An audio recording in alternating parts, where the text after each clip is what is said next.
नमस्कार दोस्तों, कैसे हैं आप सब? उम्मीद करता हूँ बहुत अच्छे होंगे। जैसा कि आपको पता है कि हमने भारतीय अर्थव्यवस्था शुरू किया था और अभी तक हम 5 चैप्टर कर रहे हैं, अर्थात ये 5वां चैप्टर है हमारा। हमने मुद्रास्फीति शुरू किया था और ये मुद्रास्फीति का दूसरा पार्ट है। फर्स्ट पार्ट में हम समझ चुके थे मुद्रास्फीति क्या होता है, अर्थात महंगाई क्या होती है, महंगाई कितने प्रकार की होती है, मुद्रास्फीति, उससे कुछ जुड़े हुए शब्द, मंदी क्या होता है, स्टैग्फ्लेशन क्या होता है, आदि को समझा था।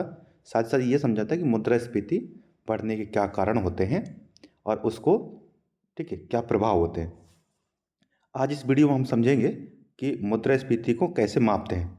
ठीक है, मुद्रास्फीति के मापने के क्या तरीके हैं। तो यहाँ पर दो इंडेक्स है हमारे पास, एक है सीपीआई और एक को कहते हैं हम डब्ल्यूपीआई। ठीक है, डब्ल्यूपीआई अर्थात थोक मोये सूचकांक। ठीक है, तो आइए दोनों समझते हैं कि करके क्या होता है। अब बाद में इसी से संबंधित जो प्रश्न होंगे वो भी समझेंगे।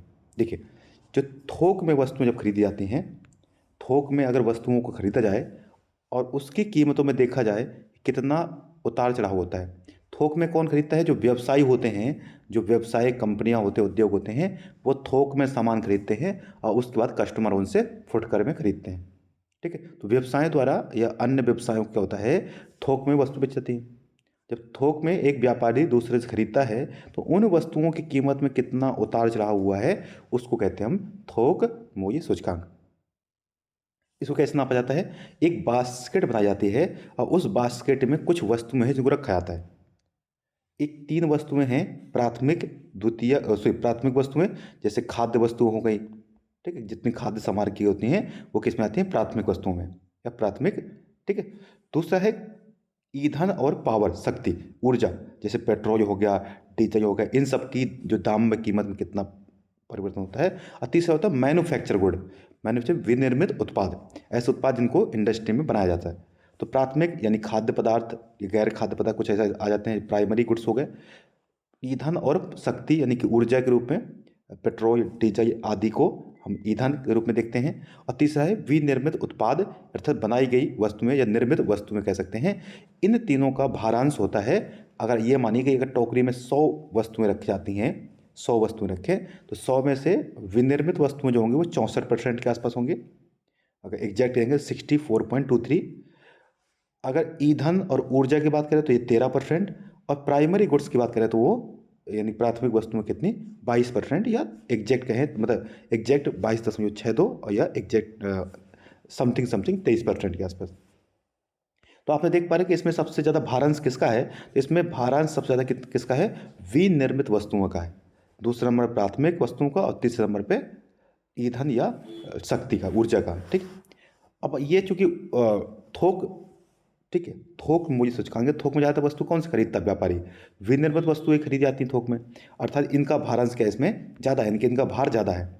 अब इस टोकरी का, माना कि इसमें 100 वस्तुएं थी, इन सब वस्तुओं को रख दिया और इसकी कीमत चेक की कि इस टोकरी की कीमत माना कितनी है, अभी इस वर्ष कितनी है?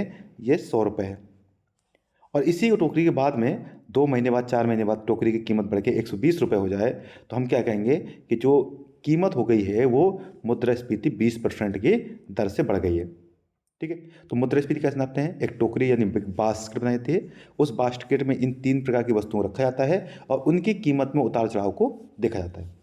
ये करने का काम किसका होता है? अर्थात इस सूचकांक को जारी कौन करता है? तो वो है economic adviser, department of economic adviser, अर्थात आर्थिक सलाहकार विभाग, जो किसके अंडर में आता है?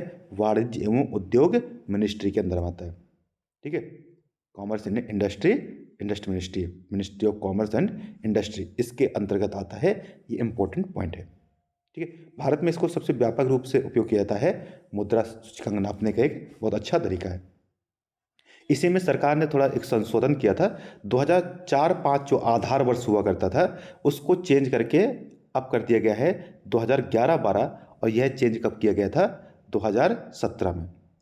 आधार वर्ष क्या होता है? मैं पीछे बता चुका हूँ। आधार वर्ष, आधार वर्ष वो होता है जिसके जिसके कंपैरिजन में आज वस्तुओं में कितना परिवर्तन हुआ है। अर्थात 2011-12 में वस्तुओं की जो कीमत हुआ करती थी उसकी कंपैरिजन में आज उन वस्तुओं में कितना परिवर्तन हुआ है, क्या चेंज हो गया है, उसको हम कहते हैं कि वो हमारा क्या हुआ? मुद्रास्फीति है। तो 2011-12 हमारा क्या है, आधार वर्ष है। जारी कौन करता है, आर्थिक सलाहकार विभाग यानी कि डिपार्टमेंट ऑफ इकोनॉमिक एडवाइजर, जो किसके अंदर में आता है, वाणिज्य एवं उद्योग मंत्रालय के अंतर्गत आता है। इसमें 3 प्रकार की वस्तुएं हैं, प्राथमिक वस्तुएं, ईंधन और विनिर्मित उत्पाद। सबसे ज़्यादा योगदान किसका है, विनिर्मित उत्पाद का, दूसरा है प्राथमिक वस्तुओं का और तीसरा है ईंधन और ऊर्जा का। ठीक है, परंतु इसकी कुछ सीमाएं हैं। जैसे इसकी फर्स्ट जो लिमिटेशंस है वो ये है कि इसमें खुदरा वस्तुओं को नहीं नापा जाता। जैसे सीपीआई जो है वो खुदरा वस्तु नापता है, जबकि डब्ल्यूपीआई में क्या नापता है, सिर्फ और सिर्फ थोक वस्तुओं को। चूँकि इंसान या जो कस्टमर होता है वो थोक वस्तु तो खरीदता नहीं है, तो मुद्रास्फीति का सही मापन नहीं हो पाता है कि एक वास्तव में जो कस्टमर है उनको कितने का वस्तु पड़ रही है, ये कितनी महंगाई उनको उनको सहन करनी पड़ रही है। ठीक है, दूसरा, इसमें सेवाओं को कहीं पे भी ऐड नहीं किया गया है, यानी इसमें सिर्फ वस्तुओं को ही मापा जाता है कि वस्तुओं की कीमत में कितनी वृद्धि हो रही है। इसमें सेवाओं को कीमतों को वृद्धि या कमी को इसमें नहीं ऐड किया जाता है या नहीं मापा जाता है। तो ये भी याद रखना है, इसमें सेवाओं की कीमतों में कितना उतार चढ़ाव हो रहा है इसका कोई मापन नहीं होता है। ये 2 इसकी वो है, ठीक है, कमियाँ हैं। दूसरा जो इंडेक्स है हमारा, जिसको हम कहते हैं सीपीआई, कंज्यूमर प्राइस इंडेक्स, इसमें यह देखा जाता है कि जो एक्चुअली जो कस्टमर है, जो व्यक्ति है, जब वो वस्तुएं खरीदता है तो उसको कितना खर्चा यानी कितना महंगा या कितना सस्ती वस्तुएं खरीद पा रहा हो। यानी कि वस्तुओं की कीमत में अगर हम कस्टमर के हिसाब से देखें तो उसे कहते हैं उपभोक्ता मूल्य सूचकांक यानी कंज्यूमर प्राइस इंडेक्स। वो डब्ल्यूपीआई था, ये सीपीआई है। भारत में अभी तक 4 प्रकार के सीपीआई मापे जाते थे, जिनमें से अब इनको हटा करके अब एक ही कर दिया गया है, जिसको हम सीपीआई कंबाइंड कहते हैं। क्या क्या थे इस भाई 4? एक था सीपीआई फॉर इंडस्ट्री वर्कर, ठीक, दूसरा था सीपीआई फॉर एग्रीकल्चर लेबर, तीसरा था सीपीआई फॉर रूरल लेबर और चौथा था सीपीआई अर्बन एंड रूरल, जिसको हम सीपीआई कंबाइंड कहते हैं। अर्थात उद्योगों में जो वर्कर होते थे, उद्योगों में इंडस्ट्री में जो वर्कर काम करते थे, उनके हिसाब से महंगाई का मापन किया जाता था। दूसरा, जो खेती में मजदूर हैं, खेती में काम करने जो मजदूर हैं, उनके हिसाब से महंगाई मापी जाती थी कि उनकी वस्तुओं में कितनी महंगाई हुई है। तीसरा, जो ग्रामीण क्षेत्र के मजदूर होते थे, ठीक है, मतलब एक तो कृषि में मजदूर हैं और दूसरे जो गाँव में सिर्फ मजदूरी करते हैं, खेती मजदूरी नहीं करते, उनके हिसाब से महंगाई। और एक अंतिम इंडेक्स जो अब उपयोग किया जाता है वो है कंबाइंड में गांव और शहर दोनों की महंगाई कितनी बढ़ी है उस हिसाब से नापा जाता है।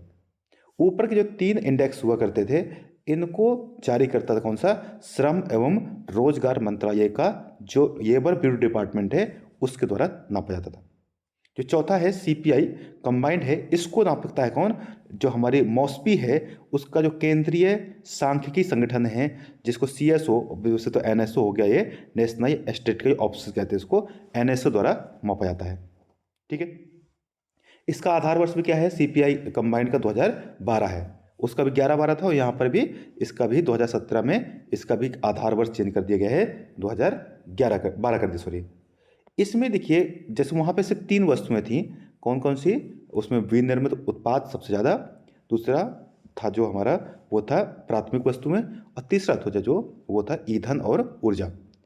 ठीक, इसमें भी देखिए अगर हम सभी इंडेक्स की बात करें सभी ग्रुप में, तो इसमें देखो वही कंबाइंड, अर्बन और रूरल इस तरीके से बांटा गया था, जिसमें कंबाइंड का 45.9% है।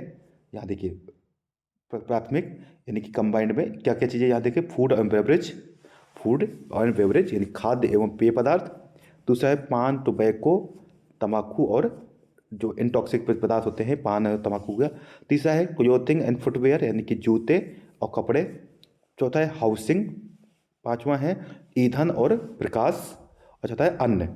ठीक है, इस तरीके से इसको बांटा गया है, जिसको हम नीचे देखिए अब कंबाइंड में, अगर हम कंबाइंड में बात करें नीचे थोड़ा सा देखिए नीचे क्या भारांश है इसका। ठीक है, देखिए पुराने पहले जो इसका जो फर्स्ट हमारा क्या है, फूड एंड बेवरेज, खाद्य एवं पेय पदार्थ जो है, इनका सबसे बड़ा योगदान है, सबसे बड़ा भारांश है। जो नई सीरीज अपने सरकार ने अपडेट किया था उसमें 46% के आसपास क्या है हमारा, सिर्फ और सिर्फ फूड एंड बेवरेज यानी कि खाद्य पदार्थ है और पेय पदार्थ है। दूसरा है पान, टोबैको, इन सब चीज़ों की कीमत में कितना वृद्धि हो रही है, इसका जो योगदान है वो मात्र बहुत कम है, 2.4% के आसपास योगदान है। तीसरा है जो क्लोथिंग और फुटवेयर, कपड़े और जूते वगैरह जो है, इनकी जो अगर बात करें इनका भारांश तो वो है 6.5%। ये नई सीरीज देखिएगा जो बाहर है। तीसरा जो हाउसिंग है, हाउसिंग में जो 9.8 हुआ करता था, अब उसका भारांश कितना है, 10% के आसपास है। चौथा है ईंधन और प्रकाश, जिसका 6.8% है, और अन्य जो है वो है 28.3%। ठीक है, इसमें भी एक बास्केट होती है, इस बास्केट में इन सभी वस्तुओं को रखा जाता है और फिर उसकी कीमत को देखा जाता है कि उसमें कितनी वृद्धि या कमी हुई है। ठीक है, देखिए वापस यहाँ देखिए, अगर हम बात करेंगे कि क्या क्या भारांश है और किस किस योगदान कितना है, तो खाद्य पदार्थों का और पेय पदार्थों का 45.86 या सीधा हम 46% कह सकते हैं। दूसरा है ईंधन एवं प्रकाश, इसका 6%।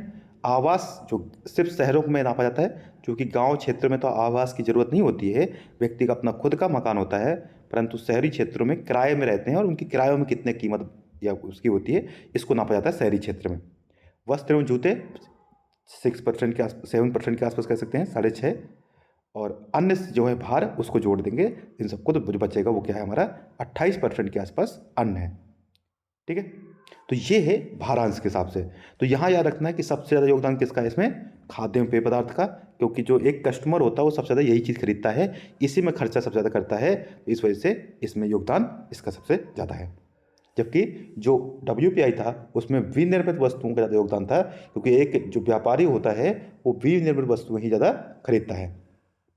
ठीक है, 2014 में सरकार RBI ने क्या किया कि अब जो मुद्रास्फीति को जो नियंत्रित करना होता है, आप जानते हैं कि RBI जो मौद्रिक समिति है उसको मुद्रास्फीति नियंत्रित करने के लिए कहा गया है, जो 4% प्लस माइनस 2% रखती है। ठीक है, ये मैं पढ़ा चुका हूँ, आप पीछे वीडियो में आप देख चुके होंगे। ठीक है, तो मुद्रास्फीति नियंत्रित करने का काम किसका है, RBI का है। और RBI इसकी गणना या इसमें कैसे नियंत्रित करती है, तो वो CPI के आधार पर करती है। इसको 2014 में RBI ने अपनाया था, याद रखिएगा CPI। ठीक है, अब कुछ मुद्रास्फीति के दो अन्य रूप हैं, देखिए वो क्या है। एक होती है हमारी हेडलाइन मुद्रास्फीति और दूसरी होती है कोर मुद्रास्फीति। अभी नीचे पढ़ेंगे कोर और हेडलाइन। इसमें ये मुद्रास्फीति का पूरी यानी संपूर्ण वस्तुओं एवं सेवाओं को नापा जाता है। क्या नापा जाता है इसमें, एक की मुद्रास्फीति क्या है, तथा सभी वस्तुओं एवं सेवाओं की कीमत को नापा जाता है।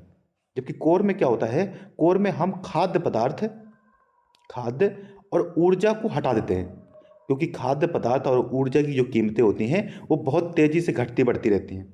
जैसे प्याज की कीमत अचानक से बढ़ जाती हैं फिर घट जाती हैं, ऐसे पेट्रोल की दाम भी घटते बढ़ते रहते हैं। तो अगर इन वस्तुओं के मुद्रास्फीति को हटा दिया जाए, ठीक है, हेडलाइन से, तो उसे कहते हैं कोर मुद्रास्फीति।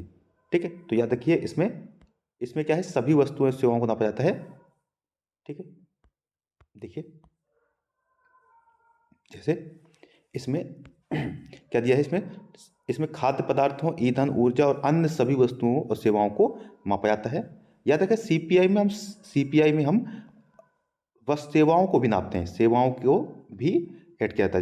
ठीक है, जबकि WPI में सेवाओं को ऐड नहीं किया गया था। तो इसमें ठीक है, यह है संपूर्ण उपभोक्ता सूचकांक CPI पर आधारित होता है। हेडलाइन मुद्रास्फीति में मौसमी और अस्थिर वस्तुओं को भी ऐड किया जाता है, जैसे खाद्य पदार्थ है जो मौसम के हिसाब से इनकी कीमतें बहुत तेज़ी से घटती बढ़ती रहती है। ठीक है, तो ये इसको केंद्रीय बैंक या अब वास्तव में देखता है कि किस तरीके से महंगाई घटती है बढ़ रही है। मैंने बता दें कोर में क्या होता है कि अगर हम इसमें वस्तुओं सॉरी खाद्य पदार्थ जो खाद्य वस्तुएं हैं और जो ऊर्जा की कीमतें हैं उनको हटा दिया जाए, उनको हटा देते हैं, तो जो वास्तव में वो होती है हमारी कोर मुद्रास्फीति। क्योंकि जो वस्तुएं और जो खाद्य वस्तुएं और ऊर्जा ऊर्जा है, इसकी कीमतें बहुत तेज़ी से घटती बढ़ती हैं। इस वजह से कभी कभी मुद्रास्फीति बहुत ज़्यादा और बहुत कम हो जाती है। तो सरकार ने क्या किया है कि एक नई मुद्रास्फीति जो ज़्यादा स्थिर होगी, जो वास्तव में बता पाएगी कि वस्तुओं में कितनी महंगाई हुई है, वो है हमारी कोर मुद्रास्फीति। तो इसमें क्या नहीं होता, खाद्य और ऊर्जा जो जैसी वस्तुएं होती हैं इसमें ऐड नहीं किया जाता। इसको अपेक्षाकृत स्थिर माना जाता है, क्योंकि बहुत तेज़ी से वस्तुएं नहीं घट वस्तुओं की कीमत जो घटती बढ़ती नहीं है, इस वजह से ये क्या रहती है, थोड़ा सा स्थिर रहती है। ठीक है, अगर हमें थोड़ा ठीक है, ये याद रखिएगा, इसको भी RBI ध्यान में रखता है, याद रखिएगा। तो ये हो गई दो प्रकार की हमारी मुद्रास्फीति, थोड़ा जो अन्य प्रकार की थी। ठीक है, अब आइए, ये हम मुद्रास्फीति समझ चुके हैं। अब इससे संबंधित अभी तक यूपीएससी ने जितने प्रश्न पूछे हैं एक एक करके देखते हैं। ठीक है, देखिए फर्स्ट क्वेश्चन देखिए हमारा क्या कह रहा है, भारतीय अर्थव्यवस्था के संदर्भ में मांग प्रेरित मुद्रास्फीति या उसमें वृद्धि निम्न में से किन कारणों से होगी। मांग प्रेरित अर्थात अर्थव्यवस्था में मांग बढ़ेगी, और मांग बढ़ेगी कब, मांग बढ़ेगी जब अर्थव्यवस्था में पैसा ज़्यादा हो, जनता के पास पैसा क्या हो, ज़्यादा हो। अगर आपने ये नहीं देखा तो पीछे की वीडियो में जाके देख सकते हो। तो जहाँ जनता के पास पैसा ज़्यादा होगा तो वहाँ मुद्रास्फीति बढ़ेगी, क्योंकि मांग बढ़ेगी। अब ऐसी कौन कौन सी नीतियाँ होंगी जिस वजह से ऐसा हो सकता है।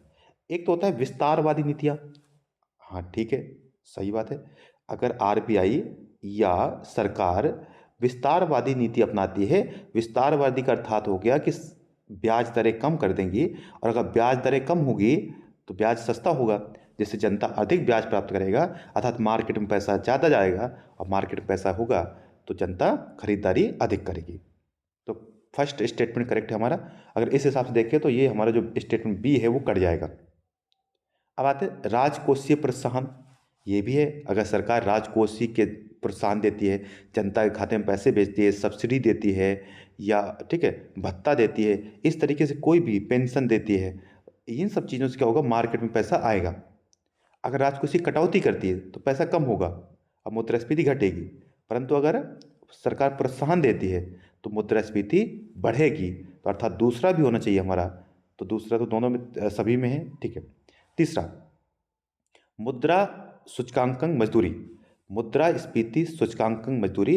इसका अर्थ होता है कि जैसे मुद्रा महंगाई बढ़ेगी, उस महंगाई को जोड़ करके मजदूरी में भी वृद्धि की जाए। अर्थात महंगाई बढ़ गई, अगर महंगाई 2% बढ़ गई माना, तो सरकारी कर्मचारी, ये जो प्राइवेट कंपनियां हैं वो क्या करती हैं, अपने मजदूरों की मजदूरी भी उसी दर से बढ़ा देती हैं।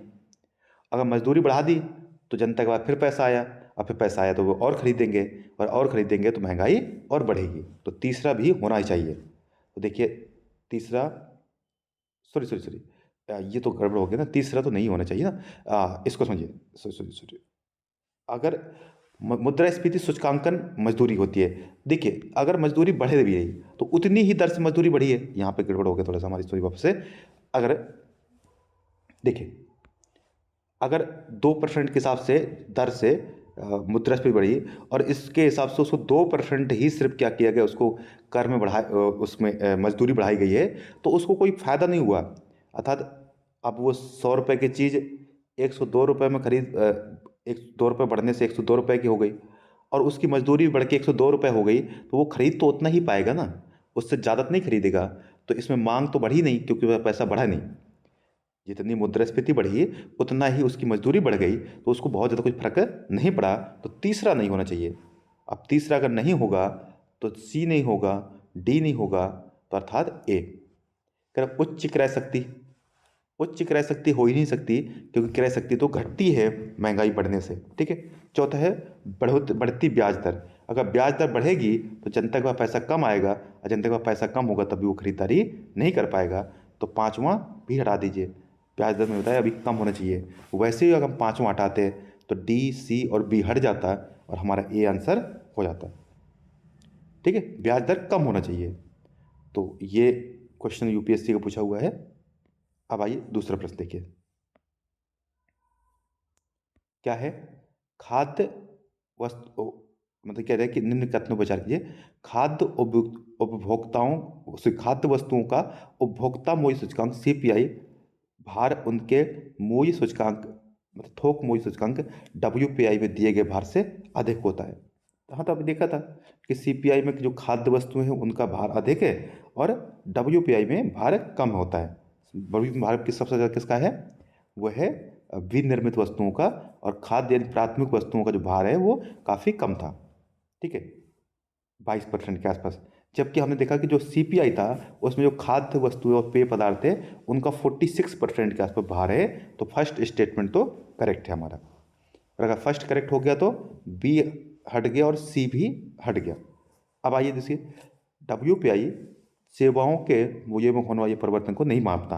तो हम पता है कि जो WPI होता है उसमें सेवाओं को नहीं मापा जाता है, जबकि CPI में ये नापा जाता है। तो दूसरा कथन भी सही है हमारा। अब तीसरा देखते हैं, कह रहे हैं भारतीय रिजर्व बैंक ने अब मुद्रास्फीति के मुख्य मान जो मापन के लिए जो WPI का उपयोग करता है। किसको करता है? WPI को। अभी बताया मैंने कि 2014 से जो RBI है वो CPI का उपयोग करता है, ना कि WPI का। किसका? CPI का। तो तीसरा स्टेटमेंट हमारा करेक्ट इनकरेक्ट हो गया, और 1 और 2 सही हो गया, तो option number A is correct है। ठीक है, तो किसको करता है? CPI को, ना कि WPI को। तो बचा हो गया कि 1 और 2 सही हो गए। थर्ड देखिए, कह रहा है कि मुद्रास्फीति के प्रभाव को कम करने के लिए केंद्रीय बैंक क्या क्या उपाय कर सकता है। वही बात है सीधे कि केंद्रीय बैंक क्या करे? ब्याज बढ़ाए। ब्याज बढ़ाए तो मुद्रास्फीति कम हो। मुद्रास्फीति कम, सॉरी, जनता के पास पैसा कम हो, और जनता के पास पैसा कम हो तो मुद्रास्फीति कम होगी, यानी मार्केट से पैसे खींचे। अब ऐसा क्या हो सकता है? जब वह रेपो दर बढ़ाए। एकदम सही है, रेपो दर बढ़ाएगा तो ब्याज महंगा होगा, जनता के पास पैसा, जनता महंगा ब्याज की वजह से जनता कम ऋण वो करेगी और कम खरीदारी करेगी, जिससे मुद्रास्फीति घटेगी। कह रहे कि जो CRR है उसको बढ़ाए। एकदम बढ़ाए, सही बात है। और बाजार से सरकारी प्रतिभूतियों की बिक्री करे। ठीक, एकदम सही बात है। अगर RBI सरकारी प्रतिभूतियां बेचेगा मार्केट में, तो जनता क्या करेगी? उसको खरीदेगी। तो जनता खरीदेगी तो जनता पैसा किसको देगी? RBI को। और अगर RBI के पास पैसा आ गया तो मार्केट में पैसा तो कम हो गया ना, और मार्केट में पैसा कम हो गया, जनता के पास पैसा कम हो गया, तो जनता खरीदारी भी कम करेगी। खरीदारी कम करेगी तो क्या होगा? महंगाई भी घटेगी। तो अर्थात ये तीनों सही हैं, तो हमारा 1, 2 और 3 तीनों सही होना चाहिए। ठीक है, आइए नेक्स्ट क्वेश्चन देखिए। कह रहा है कि निम्न में से कौन सा मुद्रास्फीति के दौरान सामान्यतः घटित होता है? क्या होगा? पक्का। साख का मूल्य घटता है? नहीं। मुद्रा की क्रय शक्ति घटती है? ये सही बात है एकदम की, कि मुद्रा की क्रय शक्ति घटेगी। अर्थात जो मुद्रा, जैसे मान लीजिए 100 रुपये का नोट है, और आप कोई कोई वस्तु आती थी 100 रुपये की, एक वस्तु ए है जो 100 रुपये की आती थी, और आप इसको 100 रुपये देते थे और वस्तु आपके पास आ जाती थी। अब यह वस्तु बढ़ के 120 रुपये की हो गई, तो आपका ये जो 100 रुपये का नोट है, आप ये इस वस्तु को नहीं खरीद पाएगा। अर्थात मुद्रा की क्या हुई? क्रय करने की शक्ति घट गई, अर्थात मुद्रा की क्रय शक्ति घट गई। यही क्या होगा? अवश्य होगा। बचत बढ़ती है? नहीं, बचत घटेगी, क्योंकि अब महंगाई में जो आपके पास बचत होगी वो भी खर्च हो जाएगी। महंगाई आ गई ना, तो जो आपने सेविंग की होगी वो भी खर्च हो जाएगी। तो अर्थात ये सब तो नहीं होगा। आइए नेक्स्ट क्वेश्चन देखिए। कह रहा FIF वक्र क्या मापता है? तो FIF वक्र बताता है कि जैसे जैसे मुद्रास्फीति बढ़ती है, क्या होता है? महंगाई बढ़ती है तो बेरोजगारी घटती है। अर्थात मुद्रास्फीति बढ़ने से बेरोजगारी घटती है, क्योंकि मुद्रास्फीति बढ़ेगी तो जनता ज़्यादा खरीदारी करेगी। ज़्यादा खरीद करेगी तो क्या होगा? मार्केट में डिमांड बढ़ेगी। डिमांड बढ़ेगी तो कंपनियां क्या करेंगी? अपना उत्पादन बढ़ाएंगी। उत्पादन बढ़ाएंगे तो वो क्या करेंगे? अधिक रोजगार देंगी। अधिक रोजगार देंगे तो रोजगार बढ़ने से, अर्थात सॉरी, मुद्रास्फीति बढ़ने से रोजगार भी बढ़ता है, अर्थात बेरोजगारी घटती है। तो क्या कहा? मुद्रास्फीति और बेरोजगारी के बीच का संबंध है FIF वक्र। परंतु बाद में आप पता है कि बाद के कुछ अर्थशास्त्रियों ने इसको प्रूव किया कि ऐसा नहीं होता है। कभी कभी उच्च मुद्रास्फीति भी होती है, यानी अधिक महंगाई भी होती है, और उच्च बेरोजगारी भी होती है। और जब ऐसी स्थिति पैदा होती है उससे कहते हैं स्टैगफ्लेशन। ठीक है, कि महंगाई भी ज़्यादा हो और मुद्रास्फीति भी ज़्यादा हो। अभी आगे, सॉरी, मुद्रास्फीति भी ज़्यादा हो और बेरोजगारी भी ज़्यादा हो। ठीक है, तो आइए अब नेक्स्ट क्वेश्चन देखिए। क्या कह रहा है कि भारतीय अर्थव्यवस्था में CPI और WPI के बीच में संबंधों पर विचार कीजिए। कह रहे CPI केवल वस्तुओं को नापता है, जबकि WPI वस्तु और सेवाओं को नापता है। ये रॉन्ग दिया है, आपको साफ साफ समझ में आ रहा होगा कि CPI वस्तु और सेवाओं को नापता है, जबकि जो WPI है वो सिर्फ और सिर्फ वस्तुओं को नापता है, ना कि सेवाओं को। वहीं दूसरा देखिए स्टेटमेंट, कह रहा है CPI अंततः उपभोगकर्ताओं की कीमतों को मापता है, जबकि WPI थोक विक्रेता है। तो एकदम सही है, जो थोक विक्रेता होता है उसके हिसाब से WPI है, और जो कस्टमर होते हैं उसका CPI है। तो दूसरा स्टेटमेंट सही है, फर्स्ट स्टेटमेंट रॉन्ग है, अर्थात हमारा बी आंसर एकदम करेक्ट हो जाएगा। ठीक है, नेक्स्ट देखिए क्या कह रहा है कि स्टैगफ्लेशन के बारे में आप क्या समझते हैं। तो मैं बता चुका हूँ, स्टैगफ्लेशन का अर्थ होता है कि बेरोजगारी भी, मतलब मुद्रास्फीति भी उच्च हो, और मतलब वहाँ पे मुद्रास्फीति भी उच्च हो, और साथ साथ जो मतलब बेरोजगारी दर हो वो भी उच्च हो। यहाँ गड़बड़ उसको विकास दर नहीं आएगा, यहाँ पे क्या आएगा, बेरोजगारी दर, बेरोजगारी दर। ठीक, तो बेरोजगारी दर भी अधिक हो। ठीक है, बेरोजगारी अधिक हो और साथ साथ मुद्रास्फीति भी उच्च हो। ठीक है, बेरोजगारी दर, तो दोनों जहाँ पर उच्च होगी, उच्च बेरोजगारी दर और उच्च मुद्रास्फीति, तो हम ए को सही से मान सकते हैं। यहाँ रख दो विकास दर, नहीं सॉरी ए नहीं, बी हो, उच्च विकास दर और उच्च मुद्रास्फीति, जहाँ पर दोनों होंगी उसको हम क्या कहेंगे, स्टैगफ्लेशन कहेंगे। तो ऑप्शन नंबर बी को करेक्ट मानिए। ठीक है, तो ठीक है दोस्तों, तो ये इतने हमारे प्रश्न थे मुद्रास्फीति से संबंधित। जो भी डाउट्स है, जो भी चीज़ें थी, वो मैंने आपको समझा दी हैं। अगर फिर भी कोई आपको डाउट रह जाता है, कोई भ्रम रह जाता है, तो आप कमेंट करके पूछ सकते हैं। अपने दोस्तों के साथ साझा कर दीजिए। अगर अभी तक सब्सक्राइब नहीं किया तो सब्सक्राइब कर दीजिए। जय हिंद, धन्यवाद।